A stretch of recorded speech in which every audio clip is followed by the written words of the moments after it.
सबका कल्याण हो। दुर्योधन ने उस अबला स्त्री को दिखाकर अपनी झंझा ठोकी थी तो उसकी झंझा तोड़ी गई। दुशासन ने छाती ठोकी तो उसकी छाती फाड़ दी गई। महारथी कर्ण ने एक असहाय स्त्री के अपमान का समर्थन किया तो श्री कृष्ण ने असहाय दशा में ही उसका वध कराया।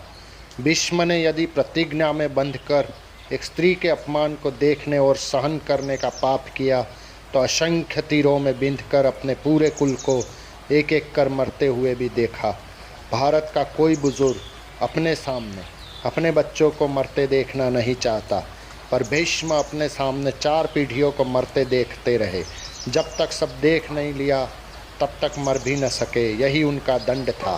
धृतराष्ट्र का दोष था पुत्र मोह, तो 100 पुत्रों के शव को कंधा देने का दंड मिला उन्हें। 100 हाथियों के बराबर बल वाला धृतराष्ट्र सिवाय रोने के और कुछ नहीं कर सका। दंड केवल कौरव दल को ही नहीं मिला, दंड पांडवों को भी मिला। द्रौपदी ने वरमाला अर्जुन के गले में डाली थी, सो उनकी रक्षा का दायित्व सबसे अधिक अर्जुन पर था। अर्जुन यदि चुपचाप उनका अपमान देखते रहे तो सबसे कठोर दंड भी उन्हीं को मिला। अर्जुन पितामह भीष्म को सबसे अधिक प्रेम करते थे तो कृष्ण ने उन्हीं के हाथों पितामह को निर्मम मृत्यु दिलाई। अर्जुन रोते रहे पर तीर चलाते रहे। क्या लगता है अपने ही हाथों अपने अभिभावकों भाइयों की हत्या करने की ग्लानि से अर्जुन कभी मुक्त हुए होंगे? क्या नहीं, वे जीवन भर तड़पे होंगे। यही उनका दंड था। युधिष्ठिर ने स्त्री को दांव पर लगाया तो उन्हें भी दंड मिला। कठिन से कठिन परिस्थितियों में भी सत्य और धर्म का साथ नहीं छोड़ने वाले युधिष्ठिर ने युद्ध भूमि में झूठ बोला और उसी झूठ के कारण उनके गुरु की हत्या हुई। यह एक झूठ उनके सारे सत्यों पर भारी रहा। धर्मराज के लिए इससे बड़ा दंड क्या होगा। दुर्योधन को गदा युद्ध सिखाया था स्वयं बलराम ने। एक अधर्मी को गदा युद्ध की शिक्षा देने का दंड बलराम को भी मिला। उनके सामने उनके प्रिय दुर्योधन का वध हुआ और वे चाहकर भी कुछ न कर सके। उस युग में 2 योद्धा ऐसे थे जो अकेले सबको दंड दे सकते थे, कृष्ण और बर्बरीक। पर कृष्ण ने ऐसे कुकर्मियों के विरुद्ध शस्त्र उठाने तक से इनकार कर दिया और बर्बरीक को युद्ध में उतरने से ही रोक दिया।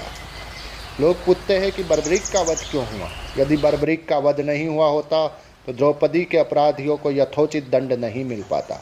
कृष्ण युद्ध भूमि में विजय और पराजय तय करने के लिए नहीं उतरे थे।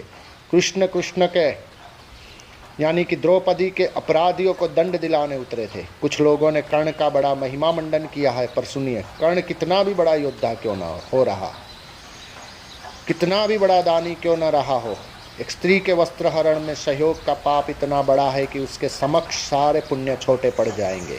द्रौपदी के अपमान में किए गए सहयोग ने यह सिद्ध कर दिया और उसका वध ही धर्म था। स्त्री कोई वस्तु नहीं कि उसे दांव पर लगाया जाए। कृष्ण के युग में 2 स्त्रियों को बाल से पकड़कर घसीटा गया। देवकी के बाल पकड़े कंस ने और द्रौपदी के बाल पकड़े दुशासन ने। श्री कृष्ण ने स्वयं दोनों के अपराधियों का समूल नाश किया। किसी स्त्री के अपमान का दंड अपराधी के समूल नाश से ही पूरा होता है, भले वह अपराधी विश्व का सबसे शक्तिशाली व्यक्ति ही क्यों न हो।